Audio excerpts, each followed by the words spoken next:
बिस्मिल्लाहिर्रहमानिर्रहीम। Dear student, अस्सलाम वालेकुम।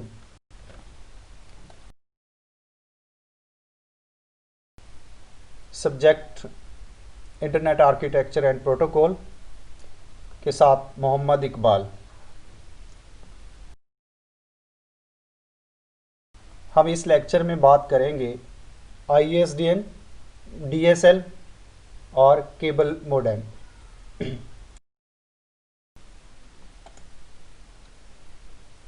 तो दिस इज ISDN।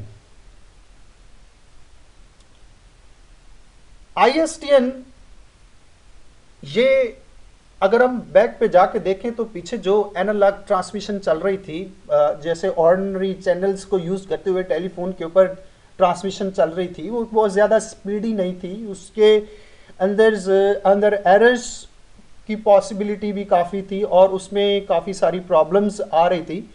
तो इन तमाम प्रॉब्लम्स को ख़त्म करने के लिए और ट्रांसमिशन जो डाटा की होनी उसको स्पीड के साथ फ्लो करने के लिए इस ISDN को डेवलप किया गया। तो ISDN was not a possible for ordinary telephone line, यानी ये जो पिछली साबका टेलीफोन लाइन्स थी उसके ऊपर जो है वो ये नहीं चलेगा। तो ये कहां पे काम करेगा? ये डिजिटल लाइन पे काम करे, यानी इसकी जो ट्रांसमिशन है वो डिजिटल लाइन के लिए पॉसिबल है। तो ISDN was designed to run on a digital telephone system that were already in a place, यानी जो पहले टेलीफोन सिस्टम बनाए गए हैं उनके ऊपर हम जो ट्रांसमिशन करना चाहते हैं वो डिजिटल ट्रांसमिशन है और ISDN इसी डिजिटल ट्रांसमिशन को पॉसिबल कर रहा है। तो this is ISDN।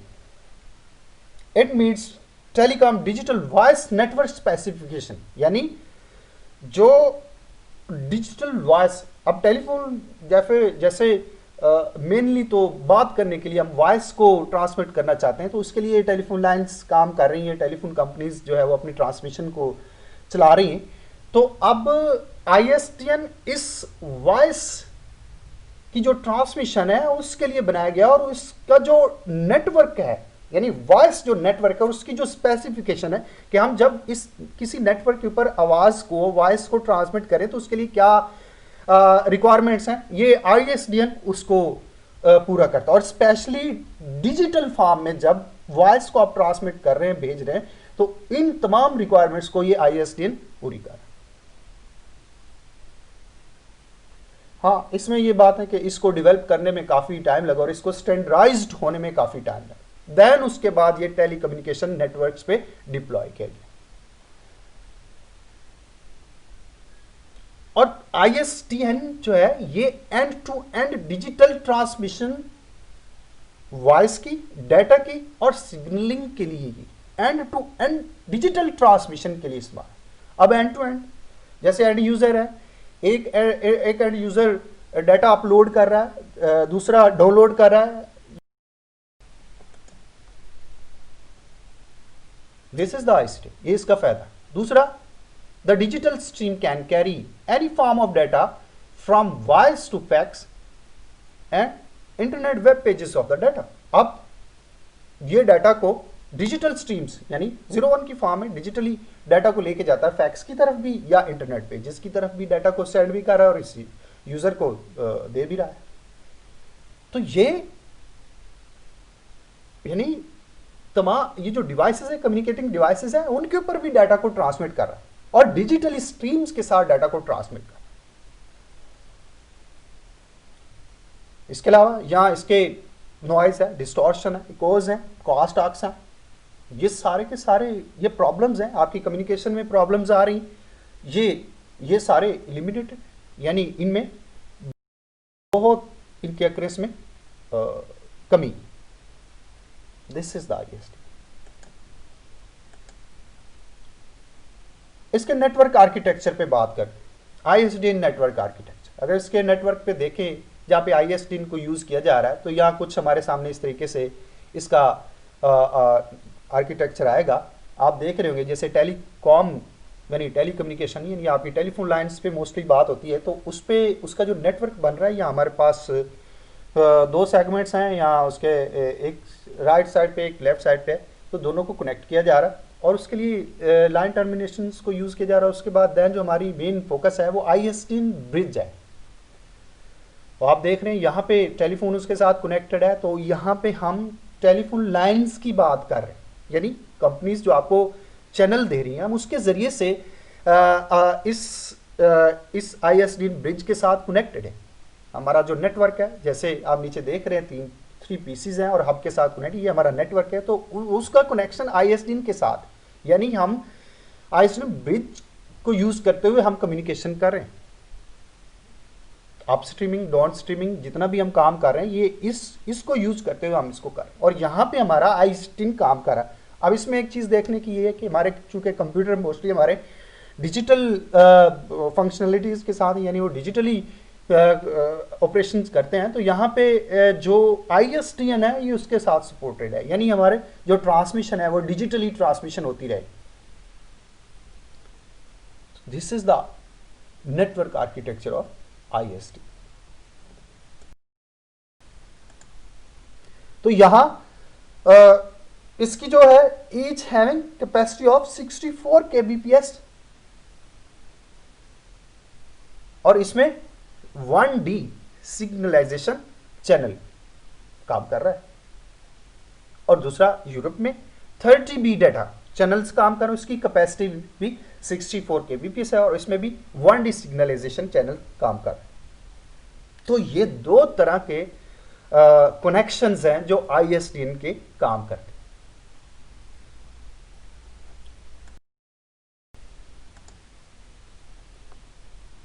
Next students, हमारा टॉपिक है DSL, डिजिटल सब्सक्राइबर लाइन।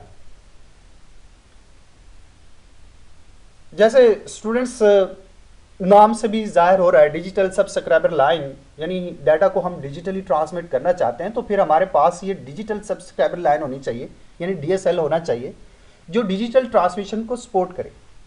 अब इसको बनाने का मकसद क्या है कि हम डाटा को हायर स्पीड के साथ उसको ट्रांसमिट करना चाहते हैं, या हम नेट के ऊपर इंटरनेट पे हम डाटा को हायर स्पीड के साथ एक्सेस करना चाहते हैं, तो उसके लिए DSL को डेवलप किया गया और उसके लिए DSL को यूज किया, इस टेक्नोलॉजी को इस्तेमाल किया। और ये एग्जिस्टिंग लोकल लूप्स जैसे कि टेलीफोन की लाइंस हैं, उसके ऊपर इसको इस्तेमाल करते हुए हाई स्पीड डिजिटल कम्युनिकेशन के लिए इसको इस्तेमाल किया जा रहा है। यानी आपकी जो पहले से अवेलेबल टेलीफोन लाइंस हैं, जिनको हम लोकल लूप्स का नाम देते हैं, ये इन्हीं को यूज करते हुए बड़ी हाई स्पीड डिजिटल ट्रांसमिशन हो रही इस DSL के जरिए से, हाई स्पीड डिजिटल ट्रांसमिशन, और उसमें यूज आपके टेलीफोन कंपनीज की जो लाइंस हैं वो इस्तेमाल हो रही। इसमें बहुत सारी टेक्नोलॉजीज यूज हो रही, जैसे कि ये हमारे सामने ADSL है, VDSL है, HDSL है और SDSL है, और इनको अगर हम इकट्ठा ADSL asymmetric digital subscriber line. ADSL like का 56K modem, 56 kilobits per second, kbps हम इसको कह सकते हैं। मोडेम, जैसे स्टूडेंट्स ये ADSL से पहले मोडेम्स या फिर डायल अप मोडेम्स भी हम इनको नाम देते हैं, उनकी बात है। ये मोडेम्स नहीं, ये एक्सटर्नल सर्किट भी होते थे, इंटरनल सर्किट भी होते थे जो सिस्टम में लगाए जा सकते थे, और एक्सटर्नल भी होते जो बाहर से भी अटैच किए जा सकते थे। तो ये मोडेम्स थी जो डाटा को मॉड्यूलेशन और डीमॉड्यूलेशन के लिए इस्तेमाल की जाती थी, और इंटरनेट को उनकी ट्रांसमिशन के लिए यूज होती थी। तो ये ADSL जो है ये उस मोडेम की तरह ही है, और इसकी जो स्पीड है यहाँ पे वो कहता है कि ये जो 56 किलोबिट्स पर सेकेंड है, ये उसके साथ provide higher speed in the down streaming direction. और ये डाउन स्ट्रीमिंग यानी इंटरनेट से एंड यूजर की तरफ डाटा जा रहा है, तो डाउन स्ट्रीमिंग के लिए ये बहुत हाई स्पीड जो है वो हाई स्पीड के साथ जो है वो डाउन स्ट्रीमिंग करती है। यानी अगर नेट से हमें डाटा चाहिए तो फिर ये बड़ी तेजी से हमें डाटा प्रोवाइड करेगा। और अपस्ट्रीम के लिए निस्बत जो है वो ये डाउन स्ट्रीमिंग के लिए डाटा को तेजी से। तो इससे ये कि आपके जो लोकल होम यूजर्स हैं वो तो उनको तो फायदा है, लेकिन जो बिजनेस से रिलेटेड कस्टमर्स होते हैं उनको उनको इसके लिए कोई ज्यादा फायदामंद नहीं है। यानी ये जो बिजनेस कस्टमर्स हैं उसके लिए ये सूटेबल नहीं है, होम यूजर्स के लिए ये सूटेबल है। तो बहरहाल ये डिजिटल ट्रांसमिशन के लिए इस्तेमाल होता है, और वहां जहां हमें डाउन स्ट्रीमिंग में बड़ी तेजी के साथ डाटा को डाउनलोड करना है हमने, वहां पे इसको इस्तेमाल किया जा सकता है। अब इसके डिफरेंट चैनल्स हैं, यहाँ पे हम देखें हिसाब से हमारे पास वॉइस के लिए चैनल 0 को इस्तेमाल किया जा रहा है, यानी जब आप वॉइस के साथ कम्युनिकेशन करना है तो चैनल 1 इसका इस्तेमाल होगा। और इस तरह 1 to 5 जो है ये आपके जो गैप आता है बिटवीन उसके लिए इस्तेमाल किए जाते हैं। और इस तरह अप स्ट्रीमिंग के लिए चैनल आपके 6 to 30 इस्तेमाल किए जा रहे हैं, और डाउन स्ट्रीमिंग के लिए जो चैनल्स हैं आपको 31 to 255 तक इस्तेमाल किए जा रहे हैं। तो ये आपके डिफरेंट चैनल्स हैं जो डिफरेंट फंक्शनैलिटीज के साथ काम करें। जैसे अगर हम up streaming data and control को देखें तो channel 6 to 30 are use to up stream data transfer and control. तो अप स्ट्रीमिंग के लिए ये आपके यूज हो रही हैं 6 to 30, and 1 channel are for control and 24 channels are for data transfer। एक कंट्रोल करने के लिए और दूसरा ट्रांसफर करने के लिए। If there are 24 channels each using 4 kilohertz out of 4.312 kilohertz available, students hertz जो है से यूनिट ऑफ फ्रीक्वेंसी, या हर्ट्ज को आप ये कह सकते हैं कि वाइब्रेशन साइकिल पर सेकंड, यानी आपके जो वेव्स जनरेट होती हैं पर साइकिल वो कितनी जनरेट हो रही हैं, पर सेकंड कितनी साइकिल्स में आ रही हैं, ये आपका हर्ट्ज है। मसलन अगर कहीं आप देखते हैं कि 50 हर्ट्ज लिखा हुआ है तो इसका मतलब है कि 50 साइकिल्स पर सेकंड, यानी आप पे 50 साइकिल जो है एक सेकंड में जनरेट हो रहे हैं। इस तरह अगर आप कहीं देखते हैं कि 100 हर्ट्ज लिखा हुआ है तो इसका मतलब है कि 100 साइकिल पर सेकंड, यानी जो हर्ट्ज है ये साइकिल पर सेकंड है। और साइकिल जो है आपकी अक्रेंस है, जो भी वेव्स है या वाइब्रेशन है आपकी पर सेकंड जो जनरेट हो रही है साइकिल्स की शक्ल में हो रही है, और एक सेकंड में कितनी साइकिल जनरेट हो, दिस इज द हर्ट्ज। अब यहां पे जो आप स्ट्रीमिंग के लिए है वो यहां से 4.312 हर्ट्ज में से वो कितनी यूज कर रहा है, 4 किलो हर्ट्ज को यूज कर रहा है। तो इस तरह से हम इसकी बैंडविड्थ कैपेसिटी को अगर हम देखें तो ये 1.44 मेगाबिट्स पर सेकंड के हिसाब से बनती है अपस्ट्रीम। और अगर हम इसकी डाउन स्ट्रीमिंग को देखें तो यहाँ चैनल इसके 31 to 255 तक यूज हो रहे हैं। तो और इसमें जो है वो अब चूंकि ज्यादा चैनल है इसलिए इसकी डाउन स्ट्रीमिंग भी ज्यादा होगी। अब यहाँ पे देखें दी एंड पे यहाँ पे लिखा हुआ है 13.4 मेगाबिट्स पर सेकेंड, तो इसकी डाउन स्ट्रीमिंग 30.4 मेगाबिट्स पर सेकेंड है। अब स्ट्रीमिंग में वो आ रहा है आपके पास 1.44 मेगाबिट्स पर सेकेंड है, और डाउन स्ट्रीमिंग में आपके पास 13.4 मेगाबिट्स पर सेकेंड के हिसाब से काम कर रहा है। तो इसका मतलब ये हुआ कि जो डाउन स्ट्रीमिंग है वो इसकी ज्यादा है। तो दिस इज ADSL।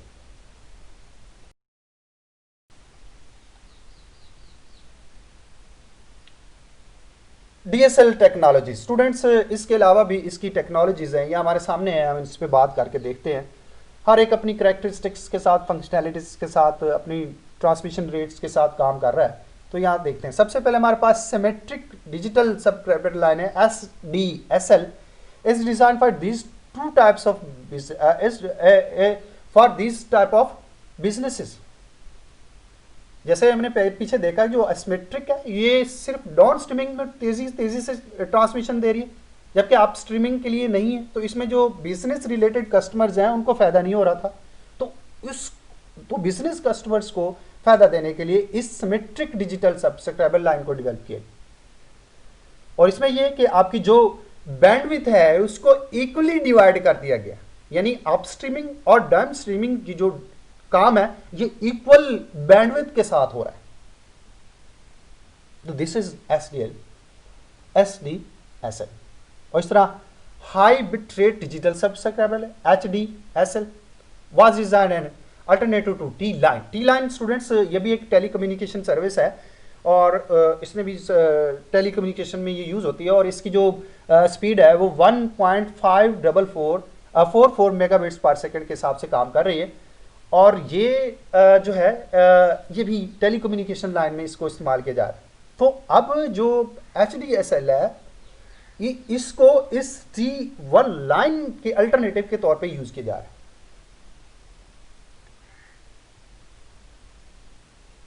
अब इसमें जो T1 लाइन है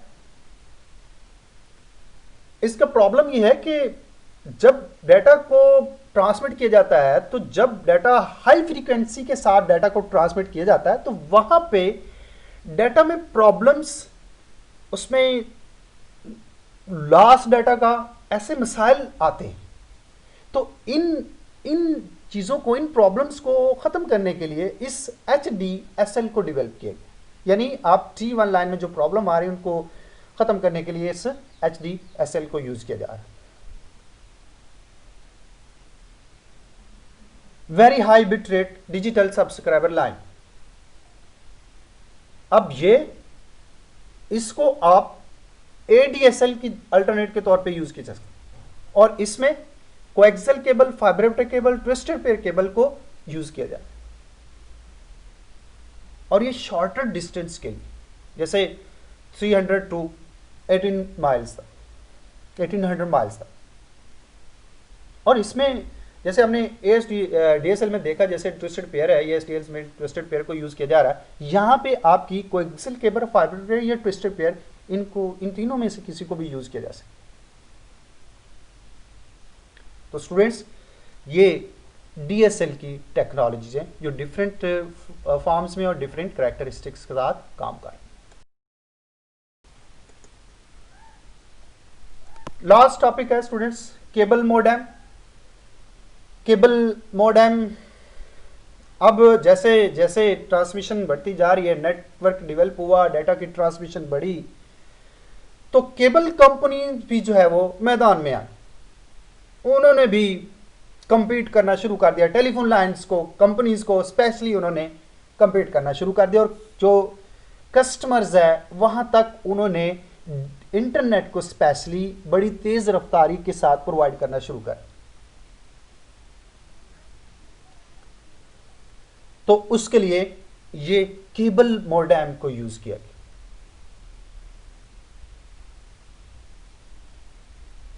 अब इसके लिए जो नेटवर्क यूज किया गया या किया जाता है उसको केबल टीवी नेटवर्क का नाम दिया जाता है। केबल टीवी नेटवर्क का नाम दिया जाता है, यानी जो केबल वाले अपना नेटवर्क बना के कस्टमर तक ट्रांसमिशन प्रोवाइड कर रहे हैं उनका नेटवर्क केबल टीवी नेटवर्क कहलाता है।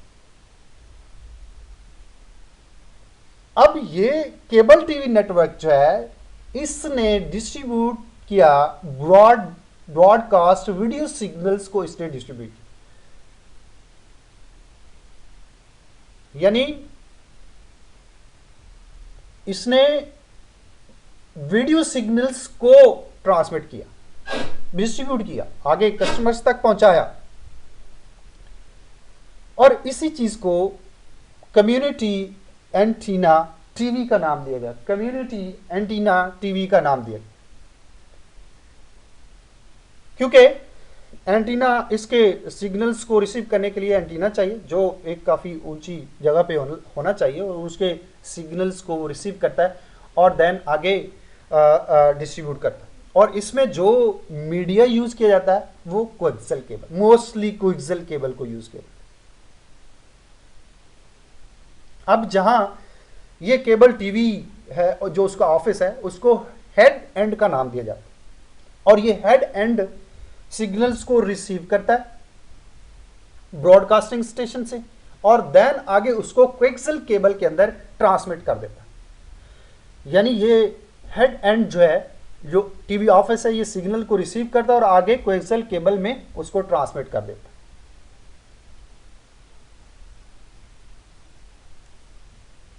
तो दिस इज केबल मोड है, या केबल नेटवर्क भी हम इसको कह सकते हैं।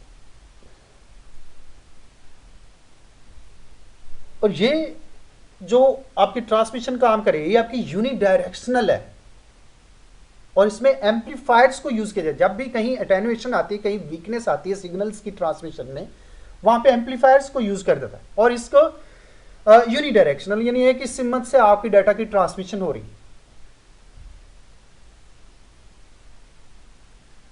तो स्पेशली हेड एंड की तरफ से आपकी ट्रांसमिशन डाउन स्ट्रीमिंग चलेगी, और ये आपका केबल्स जो अभी भी हमारे सामने है, उनको उसके अंदर ट्रांसमिशन की शक्ल में हमारे सामने ये केबल नेटवर्क काम कर रहा है।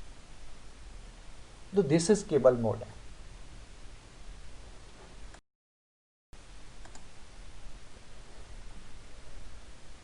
केबल मोडेम में हमारे सामने एक और नेटवर्क है। अगर हम देखें जहां पे केबल को यूज किया जा रहा है, तो ऐसा नेटवर्क यहां पे हमारे सामने फाइबर कोएक्सियल नेटवर्क है। इसमें फाइबर ऑप्टिक और कोएक्सियल केबल के कॉम्बिनेशन यानी दोनों को मिला के यूज किया गया, और जहां से इसका अगर ट्रांसमिशन मीडियम देखें, from the cable TV office to a box called the fibre node, यानी केबल टीवी ऑफिस जो है, हमारा जो डाटा आ रहा है वो फाइबर नोड्स की शक्ल में आ रहा है। और ये यहां पे जो इसके अंदर जो केबल यूज हो रही है वो आपकी ऑप्टिकल फाइबर है।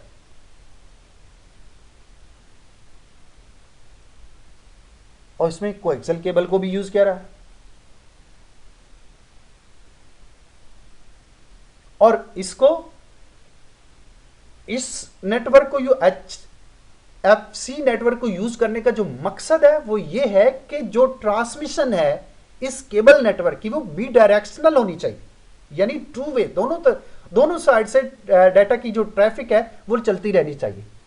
तो इसलिए इस HFC नेटवर्क को यूज किया, जिसमें दो आपकी केबल यूज की जा रही हैं, फाइबर ऑप्टिक और कोएक्सियल केबल।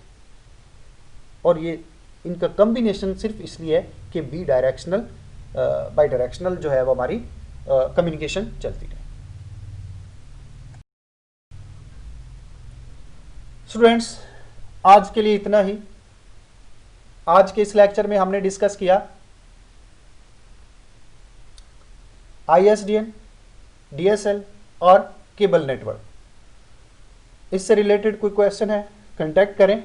इसकी डॉक्यूमेंट फाइल अटैच है, उसको कंसल्ट करें। मैंने कोशिश की है कि तमाम जो मुश्किल या जिनको